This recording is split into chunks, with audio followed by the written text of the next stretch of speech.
여러분, 혹시 사랑에도 나이가 있는지 스스로에게 물어본 적이 있으신가요? 아니면 그것은 단지 책임과 시간의 재 속에 묻혀 있다가 부드러운 바람 한 점만 기다리며 은은하게 타오르는 불꽃일까요? 오늘의 이야기는 매우 모순적인 이미지로 시작됩니다. 왜 70세의 과부로서 평생을 단정하고 규율 있게 살아온 여성이 매주 토요일 오후마다 떨리는 손으로 입술에 붉은 립스틱을 몰래 바르는 걸까요? 그녀는 며느리에게는 건강 체조를 하러 간다고 거짓말을 하고 호기심 많은 이웃들에게도 거짓말을 하며 홀로 택시를 타고 남산 타워로 향합니다. 그녀는 그곳에서 무엇을 찾고 있는 것일까요? 50년 전 기억 속에서 이미 죽어버린 한 남자를 찾는 걸까요? 아니면 도둑맞아 버린 자신의 청춘을 다시 찾으러 가는 것일까요? 그 비밀은 배신에 있지도 않고 평범한 욕망에 있지도 않습니다. 그것은 지난 반세기 동안 남산타워의 차가운 철제 난간 위에서 녹슬어버린 채 굳게 닫혀있는 사랑의 자물쇠 안에 있습니다. 전쟁 시절의 약속, 그리고 아내로서의 도리와 가슴이 외치는 소리 사이의 가혹한 선택. 이 이야기는 우리에게 보여줄 것입니다. 알고 보니 사랑은 결코 늙지 않으며 오직 사람만이 늙어갈 뿐이라는 사실을 말이죠. 이것은 최영자 씨의 실화에 바탕을 둔 이야기입니다. 서울 서북쪽 은평구. 완만한 언덕을 따라 낡은 기와집들과 현대식 아파트가 섞여 있는 그곳에서 최영자 씨는 평화와 모범의 상징입니다. 올해로 그녀는 딱 70세가 되었습니다. 흔히 바람 앞에 등불과 같다고 비유하며 자손들 곁에서 평안만을 바라는 나이입니다. 이웃들과 주민센터 사람들의 눈에 최 여사는 덕망 있는 과부의 화신입니다. 그녀의 남편 김 씨는 정확히 10년 전 지병으로 세상을 떠났습니다. 그 긴 10년 동안 그녀는 홀로 남편을 모시며 아들 가족을 위해 헌신하고 손주들의 먹고 자는 것까지 직접 챙겼습니다. 그녀는 며느리에게 큰 소리 한 번 낸 적 없고 집안 제사에 빠진 적도 없습니다. 그녀의 삶은 가을 호수처럼 잔잔하게 흘러갔고 파문 하나 없이 매일 아침 불경 읽는 소리와 오후의 그릇 부딪히는 소리만이 맴돌 뿐이었습니다. 하지만 한 집에 사는 친아들조차도 늙은 어머니의 영혼 속에 격렬한 파도가 존재한다는 사실을 알지 못했습니다. 매주 토요일 오후에만 깨어나는 비밀스럽고 찬란한 또 다른 삶이 있다는 것을요. 시계가 정확히 오후 1시를 가리킵니다. 이 시간은 하루 중 황금 같은 시간입니다. 며느리는 운전해서 두 손주를 강남 영어학원에 데려다 주었고 아들은 여전히 사무실에서 업무에 열중하며 보통 파트너와 늦게까지 술자리를 가질 것입니다. 집안은 고요하고 낡은 벽시계의 규칙적인 똑딱거리는 소리만 남았습니다. 최영자 씨는 침실로 들어가 조용히 문을 닫습니다. 문 잠그는 소리가 찰칵 하고 건조하게 울리며 의무로 가득 찬 바깥 세상과 그녀를 분리하는 경계선처럼 느껴집니다. 그녀는 화장대 앞에 앉습니다. 니스칠이 벗겨진 오크나무 테이블 위에는 노인의 익숙한 물건들이 놓여 있습니다. 초록색 호랑이 연고 무릎, 관절통, 약 몇 알, 그리고 저렴한 보습 크림 한 병. 하지만 그녀는 그것들에 손대지 않습니다. 시간이 흘러 처지고 검버섯이 핀 그녀의 손이 떨리며 맨 아래 서랍을 엽니다. 가지런히 접힌 낡은 실크 손수건 아래에서 그녀는 벨벳으로 감싼 작은 상자를 꺼냅니다. 그 안에는 검은색 유광의 샤넬 립스틱이 들어 있습니다. 짙은 붉은색. 그것은 피의 색이자 붉은 장미의 색, 그리고 결코 꺼지지 않은 갈망의 색입니다. 이것은 3년 전 롯데슈퍼에 갔을 때 몰래 사서 마치 죄의 증거물처럼 깊이 숨겨두었던 물건입니다. 전통적인 한국 사회의 70세 여성에게 남편과 사별한 후 새빨간 립스틱을 바르는 것은 주책 맞거나 심지어 나이 먹고 망측하다고 여겨질 수 있는 일입니다. 최 여사는 립스틱을 돌려 올립니다. 그녀는 거울에 얼굴을 가까이 댑니다. 거울 속에는 눈가와 이마에 깊은 주름이 패인 얼굴이 비칩니다. 그녀의 눈은 20살 시절처럼 맑지 않고 인생의 풍파로 인해 흐릿해졌습니다. 하지만 립스틱 끝이 메마른 입술에 닿는 순간 마치 마법이 일어나는 듯합니다. 그녀는 아주 천천히 정성스럽게 바릅니다. 붉은색이 서서히 드러나며 창백한 피부, 희끗희끗한 머리칼과 강렬한 대조를 이루지만 기이하게도 그녀의 분위기를 환하게 밝혀줍니다. 그 순간 거울 속의 여인은 허리와 무릎이 아픈 70세 주부 최영자가 아닙니다. 잠시나마 그녀는 1974년의 20세 국문과 여대생 영자의 모습을 다시 봅니다. 수많은 청년의 마음을 설레게 했던 햇살 같은 미소를 가진 소녀를요. 그녀는 헐렁한 회색 집 옷을 벗어 던집니다. 대신 허리에 리본이 달린 남색 꽃무늬 실크 원피스를 입습니다. 이 원피스는 며느리에게 먼 친척 결혼식 갈 때 입으려고 샀다고 거짓말했지만 사실 어떤 결혼식에도 입고 간 적이 없습니다.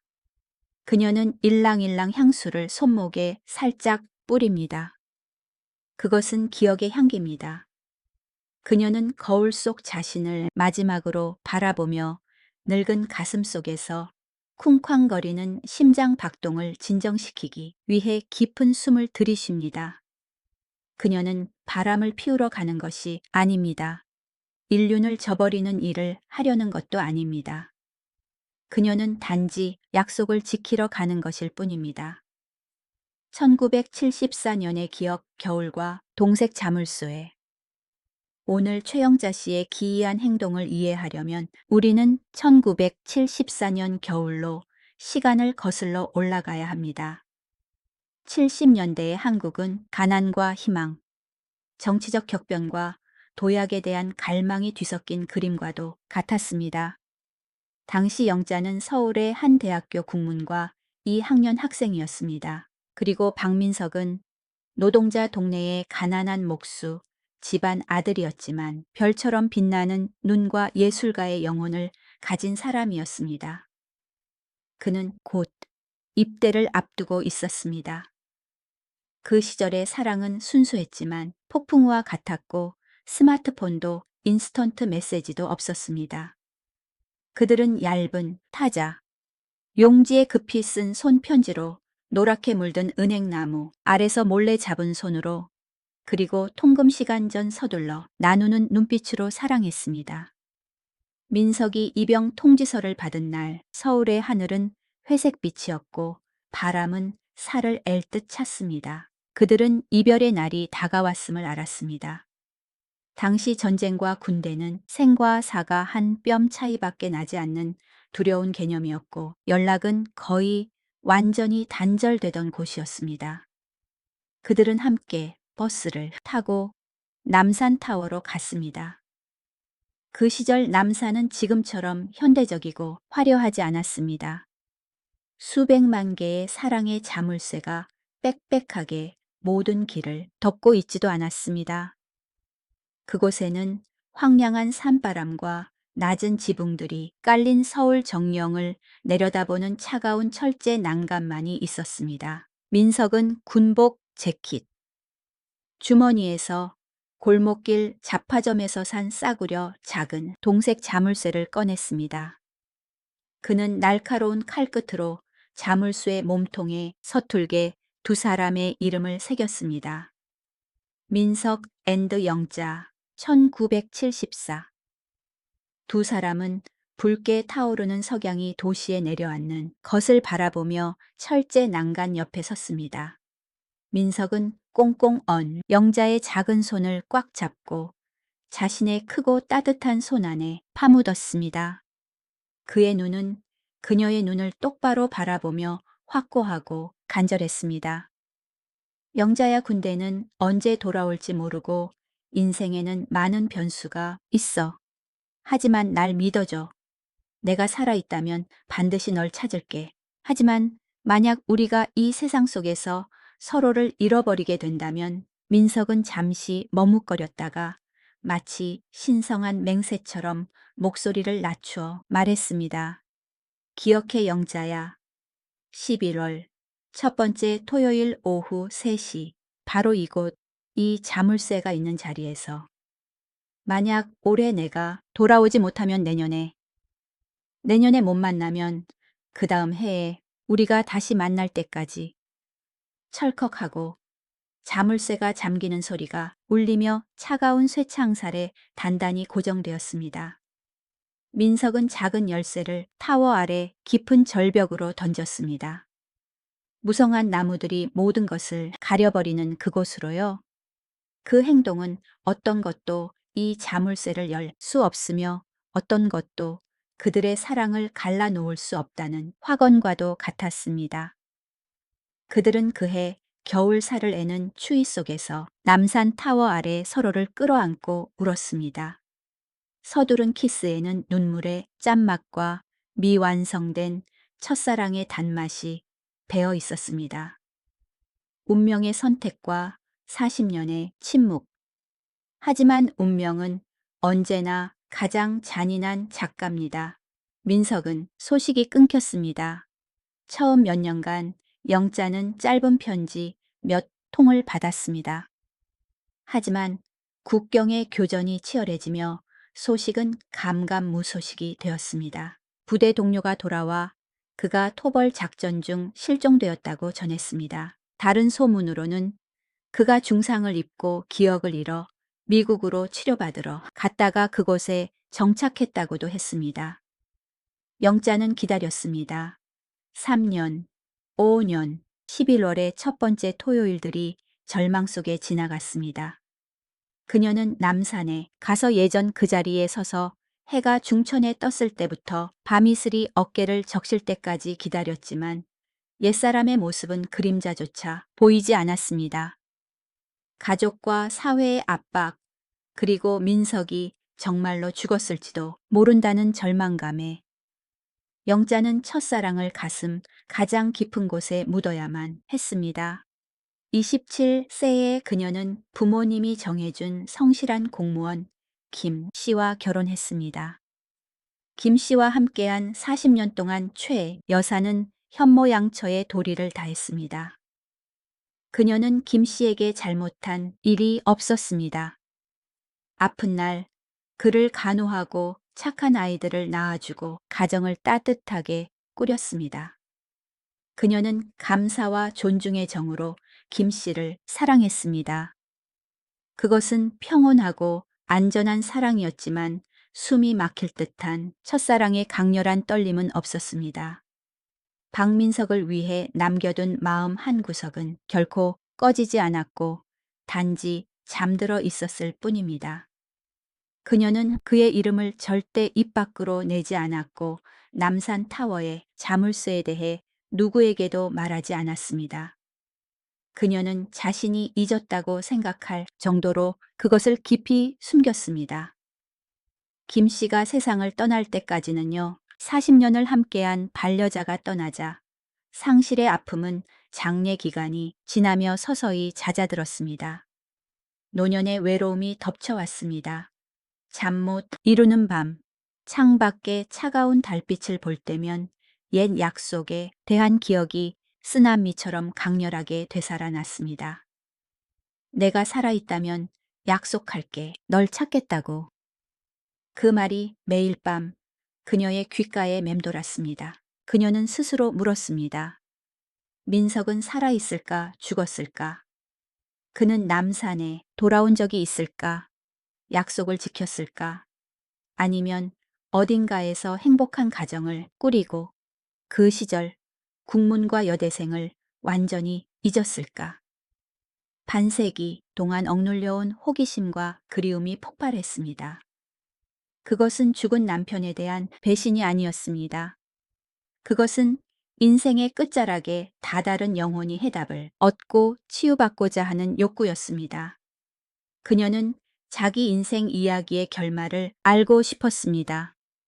사랑이 정말로 시간을 이길 수 있는지 알고 싶었습니다. 남산 타워로의 여정 3년과 수많은 토요일 오후, 그래서 지난 3년 동안 매주 토요일 오후마다 최 여사는 변신을 했습니다. 그녀는 집을 나서서 골목 어귀에서 택시를 잡았습니다.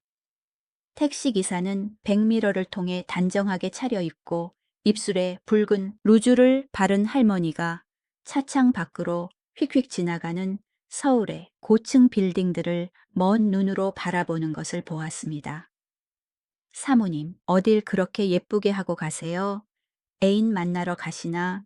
한 번은 젊은 기사가 농담조로 그렇게 물었습니다. 최 여사는 살짝 미소 지을 뿐이었는데 그 미소에는 슬픔이 묻어 있었습니다. 옛 친구를 다시 찾으러 갑니다. 택시는 남산타워 아래 멈췄습니다.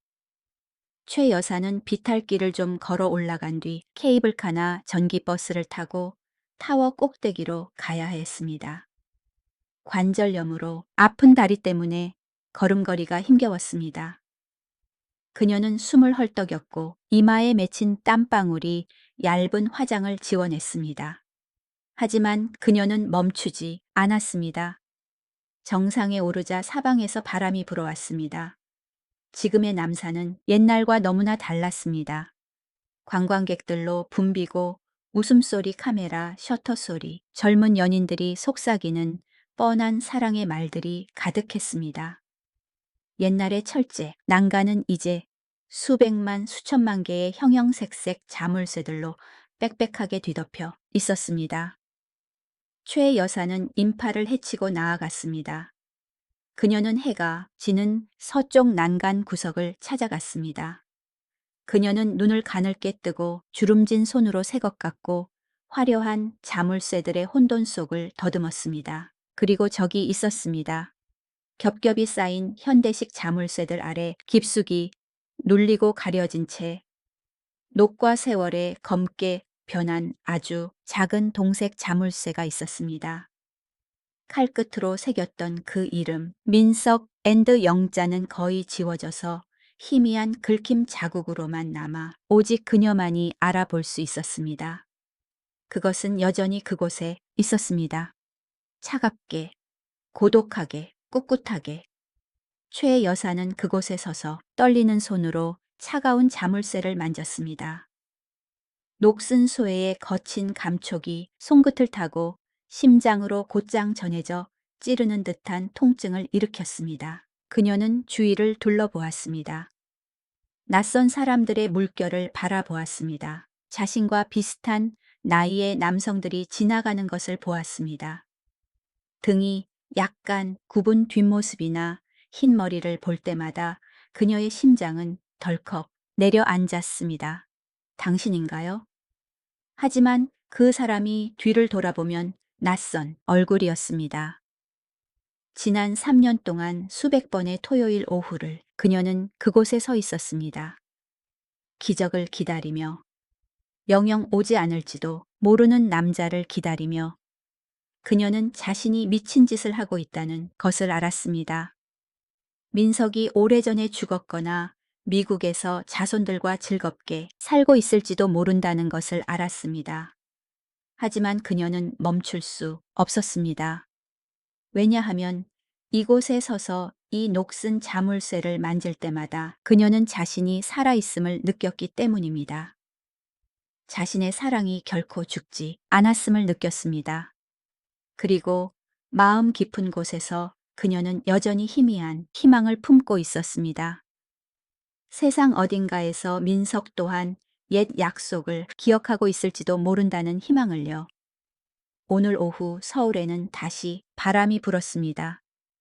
최 여사는 코트 깃을 세우고 약간 지워진 립스틱을 다시 발랐습니다. 그녀는 난간에 기대어 여전히 사람들이 분주하게 오르고 있는 타워로 이어지는 길을 하염없이 바라보았습니다. 오늘 그가 올까요? 토요일 오후의 남산타워는 단순한 관광지가 아닙니다. 그것은 젊음이 굽이쳐 흐르는 강입니다. 수천 명의 사람이 이곳으로 몰려와 까르르, 웃는 소리 카메라, 셔터 소리, 그리고 가장 뜨거운 시기를 보내는 연인들의 진한 향수 냄새를 가져옵니다. 활기 넘치는 인파 속에서 최영자 씨는 고독하고 조용한 오아시스처럼 보입니다. 그녀는 아주 천천히 걸음을 옮깁니다. 한 손은 낡은 가죽 핸드백을 꽉 쥐고 다른 손은 비도 오지 않는데 우산을 지팡이처럼 짚어 시큰거리는 무릎의 무게를 덜어냅니다.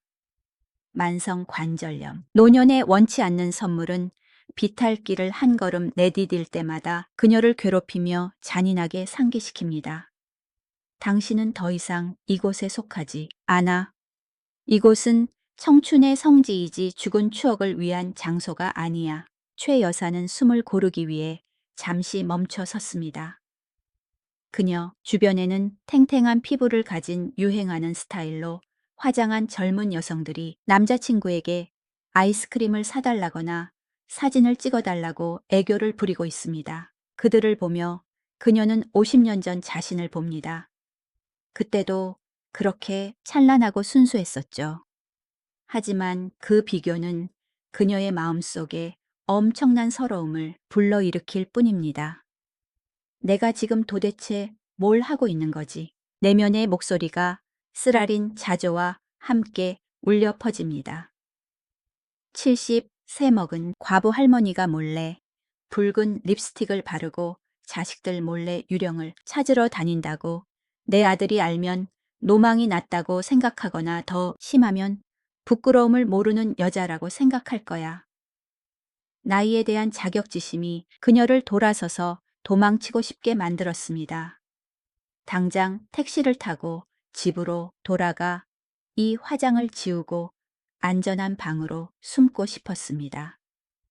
하지만 그녀의 다리는 마치 별개의 의지가 있는 것처럼 계속해서 전망대를 향해 걸어갔습니다. 그녀는 사랑의 자물쇠가 걸린 구역에 도착했습니다. 눈앞에는 수백만 개의 자물쇠로 만들어진 거대한 벽이 서 있었습니다. 형형색색의 다양한 크기들이 서로 겹치고 쌓여 철창이 보이지 않을 정도로 빽빽했습니다. 유성 매직이나 수정액으로 쓰고 칼로 새긴 영원한 사랑의 맹세들이 살아남기 위해 서로를 밀어내고 있었습니다. 최 여사는 기억을 되살리려 애썼습니다. 1974년 이곳은 명동을 내려다보는 듬성듬성한 철제 난간뿐이었습니다. 하지만 50년은 인간의 기억과 풍경의 변화에 비해 너무 긴 시간입니다. 민석 앤드 영자라고 새겨진 작은 동색 자물쇠는 아마 노개사가 공기 중으로 사라졌을지도 모릅니다. 아니면 더 잔인하게도 겹겹이 쌓인 새 자물쇠들 아래 묻혀 새로운 사랑들에 짓눌려 숨이 막혀버렸을지도 모릅니다. 그녀는 난간에 기대어 아래쪽의 현대적인 서울 시내를 흐릿한 눈으로 내려다 보았습니다. 고층 빌딩들이 저녁 햇살을 반사하고 차량 흐름은 개미처럼 느릿느릿 움직였습니다. 11월의 가을바람이 거세게 불기 시작해 얇은 모직, 코트 사이로 찬 기운을 불어넣고 이마 앞에 헝클어진 흰 머리칼을 날렸습니다. 그녀는 이곳에 몇 번이나 서 있었을까요? 10번, 20번 아닙니다. 지난 3년 동안 줄곧 100번은 좋게 넘었을 것입니다. 이슬비가 내리는 날에도 우산을 쓰고 기다렸고 치맛자락이 빗물에 젖는 것도 개의치 않았습니다. 눈이 하얗게 내려 서울 전체를 장례식 같은 색으로 덮은 날에도 그녀는 떨면서도 꿋꿋이 왔습니다. 무엇을 기다렸을까요?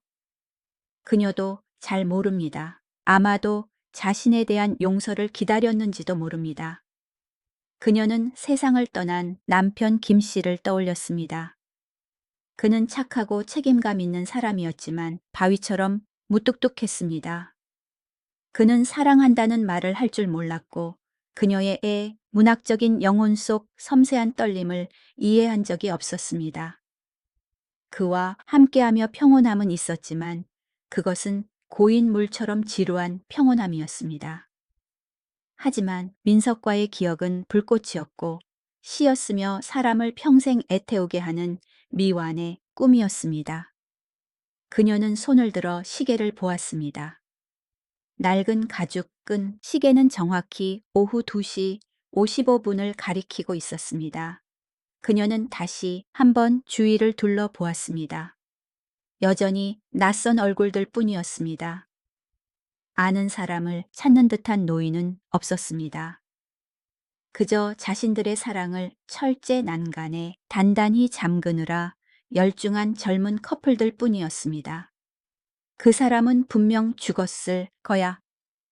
그녀는 목구멍으로 쓴맛이 올라오고 삼킨 눈물처럼 짭짤하고 쓰라린 느낌을 받으며 생각했습니다. 아니면 잊었겠지.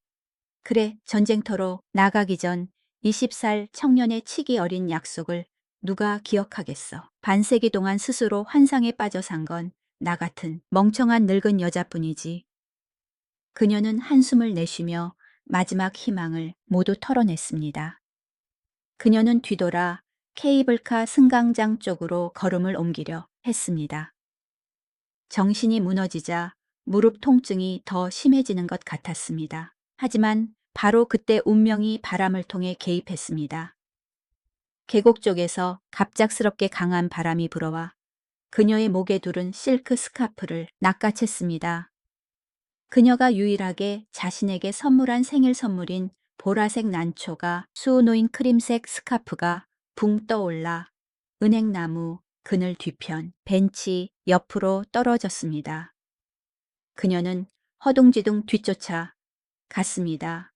스카프를 줍기 위해 몸을 굽혔을 때 그녀의 눈길이 낡았지만 반짝이게 닦인 갈색 구두 한 켤레에 닿았습니다. 그 벤치에는 한 노인이 앉아 있었습니다.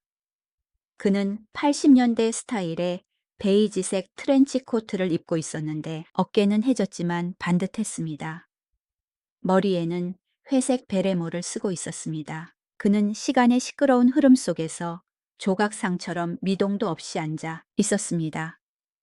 두 손은 검게 빛나는 흑단 지팡이를 짚고 있었고 눈은 해가 서울 하늘을 붉게 물들이기 시작한 지평선 너머를 응시하고 있었습니다.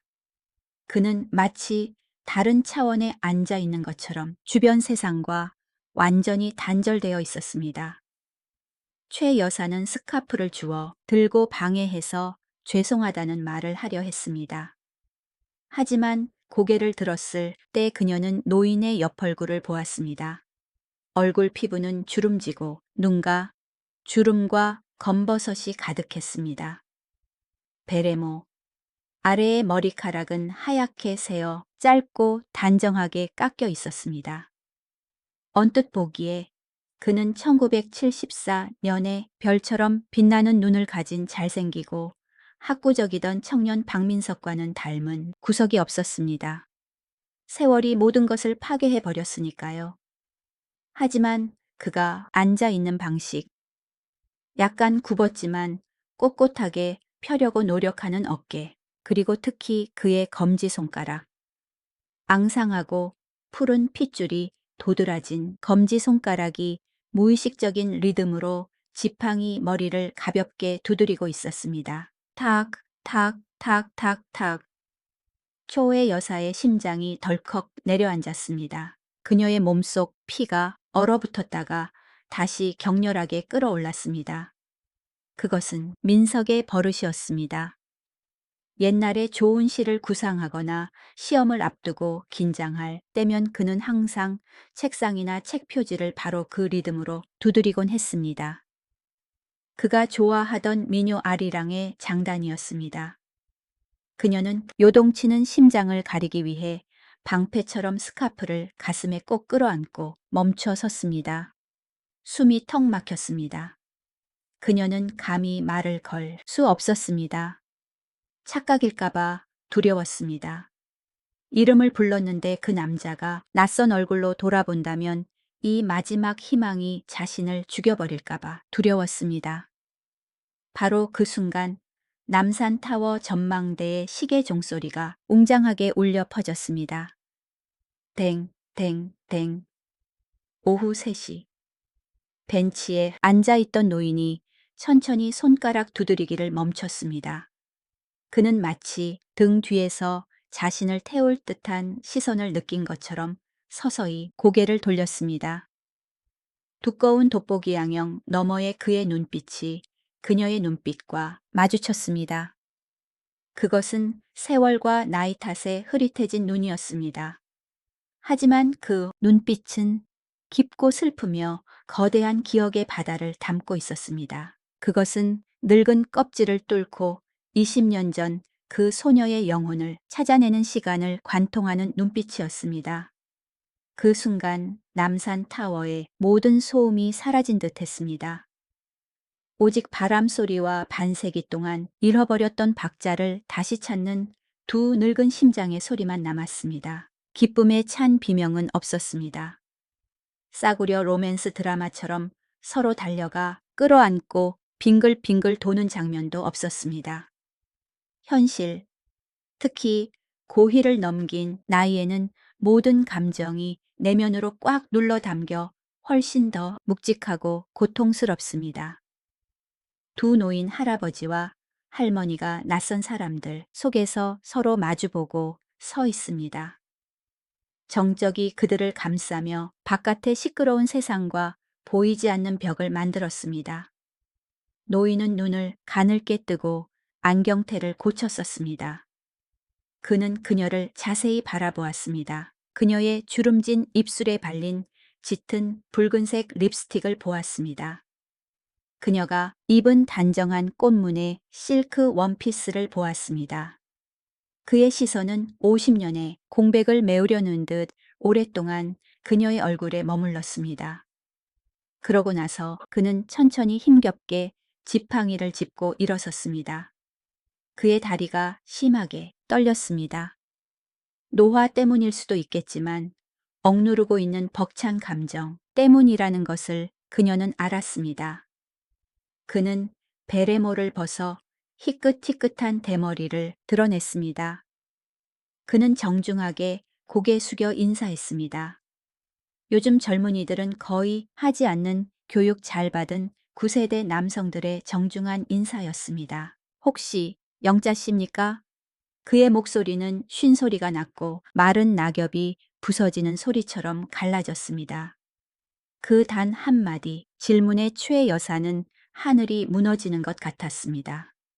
그녀는 고개를 끄덕였고 참을 수 없는 눈물이 터져나와 볼을 타고 흘러내려 집에서 공들여 했던 화장을 번지게 했습니다. 접니다. 당신은 민석 씨. 노인은 미소를 지었습니다. 주름 때문에 일그러진 미소였지만 그의 눈은 웃고 있었고 그 미소는 한없이 인자하고 너그러웠습니다. 제가 50년이나 늦었군요. 미안해요, 영자 씨. 반색이나 늦은 사과에 최 여사는 소리내어 울음을 터뜨렸지만 마지막 존엄을 지키기 위해 황급히 손으로 입을 가렸습니다. 박민석 씨는 그녀를 안으러 다가오지 않았습니다. 그는 현재의 선을 알았습니다. 그는 그저 벤치 옆의 빈자리를 가만히 가리켰습니다. 여기 앉으시지요? 다리 아프실 텐데. 그들은 같은 벤치에 앉았지만 약간의 거리를 두었습니다. 그 거리는 각자의 삶을 존중하고 그녀의 죽은 남편과 그의 죽은 아내를 존중하기에 충분했지만 서로의 온기를 느끼기에도 충분히 가까웠습니다. 그리고 그들은 이야기를 시작했습니다. 낯 간지러운 사랑의 말도 운명에 대한 원망도 아니었습니다. 그들은 오랜만에 만난 늙은 친구처럼 자신의 인생을 담담하고 천천히 이야기했습니다. 박민석 씨가 말했고 그의 낮고 슬픈 목소리가 바람 소리에 섞였습니다. 그해 입대 후 부대가 습격당했습니다. 그는 머리에 중상을 입고 일시적인 기억 상실증에 걸려 후방으로 이송되었습니다. 제대 후 가난 때문에 그리고 기억을 찾고 싶어서 70년대 파독 광부로 서독에 갔습니다. 타국의 캄캄한 갱도 속에서 보낸 세월 동안 그는 서서히 모든 것을 기억해냈습니다. 그가 돈을 모아 한국으로 돌아와 그녀를 찾았을 때는 이미 그녀가 번듯한 공무원과 결혼했다는 소식을 들었습니다.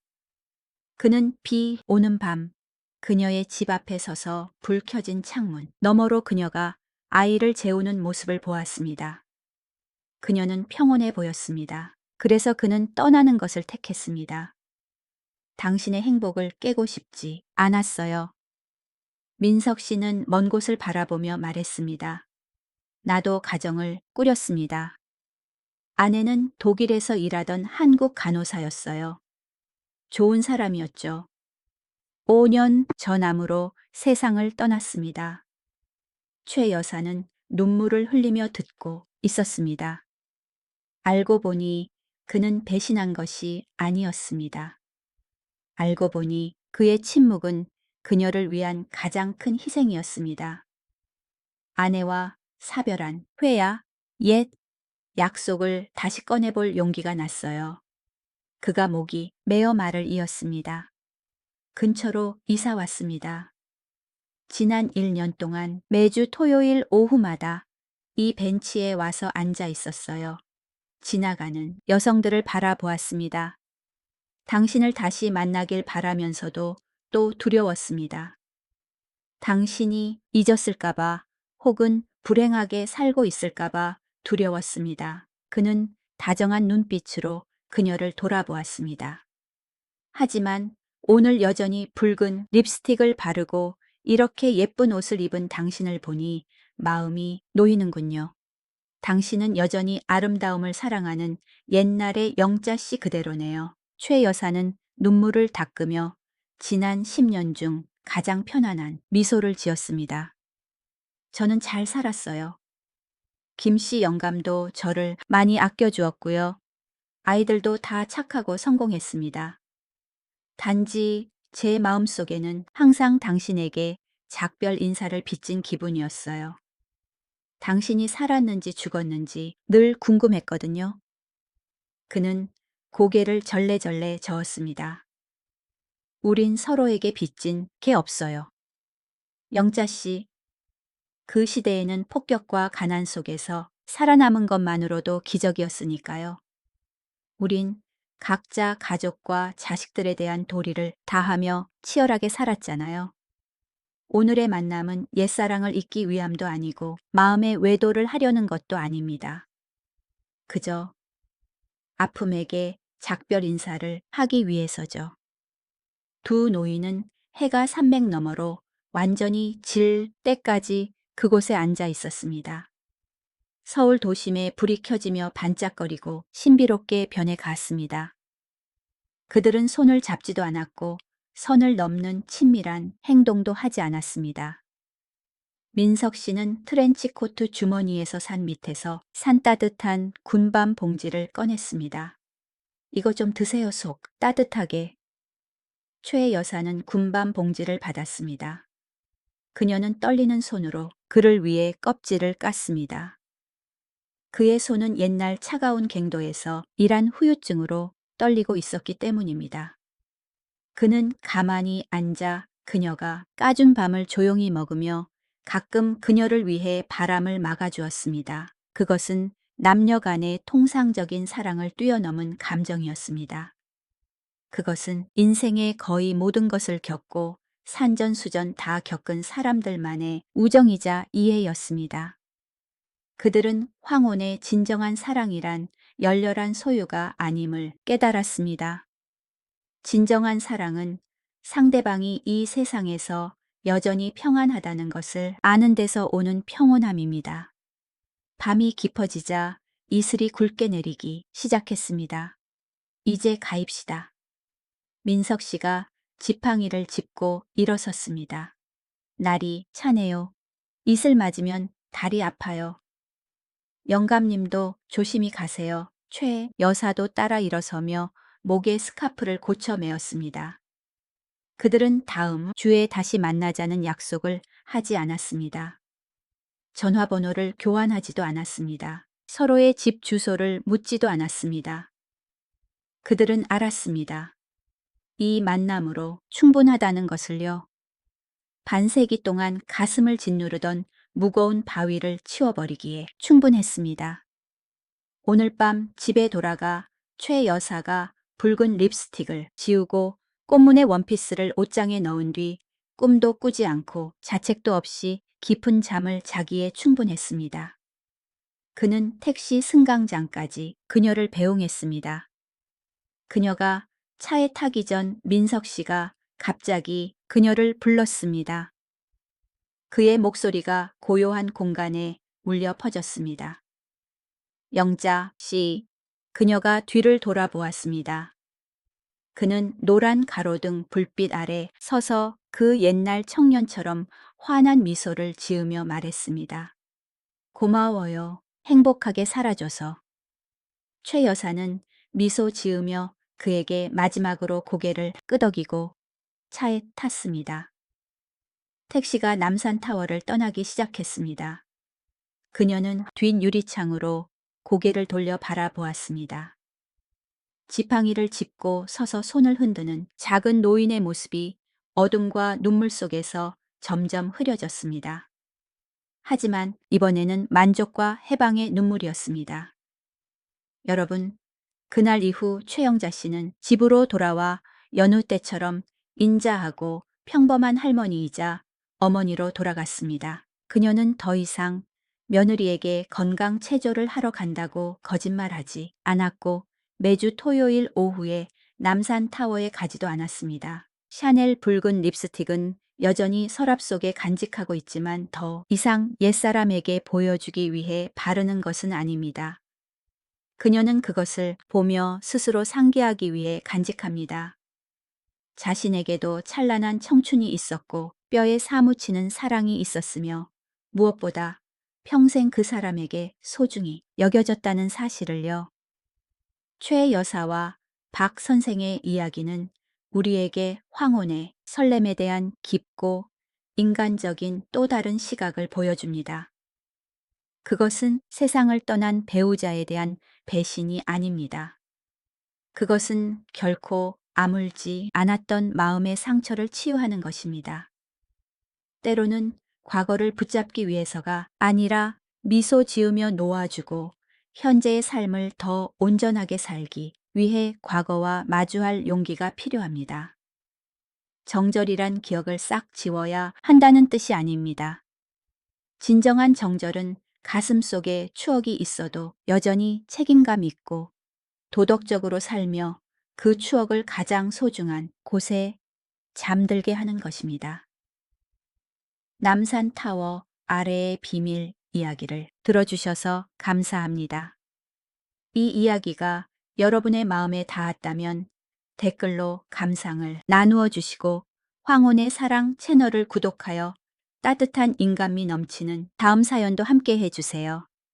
여러분 모두 꿈 없는 편안한 밤 되시고 곁에 있는 사람을 늘 소중히 여기시길 바랍니다. 안녕히 계십시오. 다음에 다시 뵙겠습니다.